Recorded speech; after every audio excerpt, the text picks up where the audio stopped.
গরমের মধ্যে এই যে মিক্সড ভর্তাগুলো এত মজা লাগে।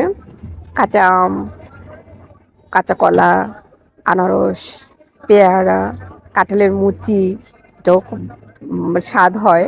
তেঁতুল দিয়ে ঝাল ঝাল, বড়ই, টক ঝাল মিষ্টি মিলিয়ে ঝিলিয়ে যে মরিচের যে ঝাল দিয়ে মশলা দিয়ে যে তৈরি করে, সত্যি অসাধারণ। আর একদম খুব ফ্রেশ একবারে। তো দেখে আর লোভ সামলাতে পারলাম না, ভাবলাম যে খেয়ে ফেলি, আর সাথে একটু সরিষা। উফ, সেই সেই সেই।